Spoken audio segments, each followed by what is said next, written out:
Hi friends, அஸ்ஸலாமு அலைக்கும். Welcome to Nisha Rumi vlogs. எல்லோரும் எப்படி இருக்கீங்க? இன்றைக்கி நம்ம சேனலில் தேங்காய் பால் சாதம் தான் பார்க்க போகிறோம். வாங்க வீடியோக்குள்ளே போகலாம். தேவையான இன்க்ரீடியன்ட்ஸ் கிளிப்பிங்கில் கொடுத்துருக்கேன். இந்த இன்க்ரீடியன்ட்ஸ் வந்து 1/2 kg ரைஸ்க்காக கொடுத்துருக்கேன்.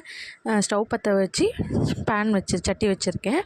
இதில் 3 டேபிள் ஸ்பூன் எண்ணெயும் 1 ஸ்பூன் வந்து கீயும் சேர்த்துருக்கேன், நெய் சேர்த்துருக்கேன். இதில் ஹோல் ஸ்பைசஸ் உங்கள்கிட்ட என்ன இருக்கோ அதை சேர்த்துக்கோங்க. நான் பட்டை, லவங்கம், ஏலக்காய் தான் சேர்த்துருக்கேன். அதே மாதிரி 2 மீடியம் சைஸ் ஆனியனை சாப் பண்ணி வச்சுருக்கேன், அதையும் போட்டுக்கிறேன். போட்டு நல்லா வதக்கி விட்டுக்கலாம். வதக்கி விட்டுட்டு தேவையான அளவு உப்பு போட்டு வதங்கும் போது வெங்காயம் சீக்கிரமாக வதங்கும். அதையும் போட்டுக்கிறேன். போட்டு நல்லா கிளறி கொடுத்துட்டு ஒரு தட்டு போட்டு மூடி வச்சிடலாம். ஒரு 5 மினிட்ஸ் கழித்து பார்க்குறேன். நல்ல வெங்காயம் வதங்கி வந்திருக்கு. இந்த ஸ்டேஜில் 1.5 ஸ்பூன் இஞ்சி பூண்டு பேஸ்ட்டு சேர்த்துக்கிறேன்.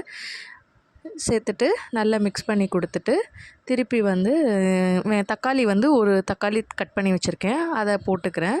போட்டுட்டு கொத்தமல்லி, புதினா எடுத்து வச்சுருக்கேன். இதுகளுக்கு வந்து நம்ம எந்த மசாலாவும் சேர்க்க மாட்டோம், மிளகாத்தூள் இந்த மாதிரி. ஸோ பச்சை மிளகாய் மட்டும் ஒரு 7 போல் எடுத்து வச்சுருக்கேன். இந்த கப்புக்கு 1 கப் ஃபுல்லாக நான் எடுத்துருந்த அரிசி இருந்தது. ஸோ அது எடுத்து வச்ச கொத்தமல்லி, புதினா, பச்சை மிளகாலாம் சேர்த்துக்கலாம். சேர்த்துட்டு கிளறி கொடுத்துக்கிறேன்.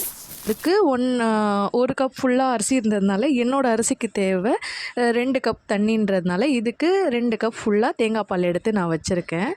ஸோ அதை அப்படியே போட்டுக்கிறேன். தேங்காய் பால் ஊற்றிடுறேன். நீங்கள் தேங்காய் பால் மெஷர்மெண்ட் வந்து நீங்கள் எடுக்கிற ரைஸை பொறுத்து தான் மெஷர்மெண்ட் மாறும். சில ரைஸ் வந்து சீக்கிரமாக வேகும், சில ரைஸ் வந்து லேட்டாக வேகும். என்னோடய ரைஸ்க்கு ஏற்ற மாதிரி 1க்கு 2 வச்சுருக்கேன் நான். அது வந்து நுர கூடி இருக்குது. இந்த டைம்லேயே வந்து அரிசி வந்து போட்டுக்கிறேன்.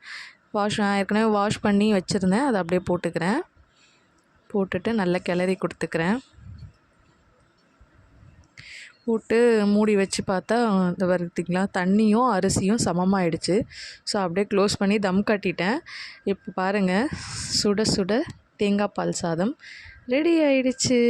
இதுக்கு நான் சைட் டிஷ்ஷாக உருண்டைக்கறி குழம்பு தான் செஞ்சுருக்கேன். அதை வந்து நெக்ஸ்ட் வீடியோவாக போஸ்ட் பண்ணுறேன். சுட சுட தேங்காய் பால் சாதம் ரெடி வாங்க சாப்பிடலாம்.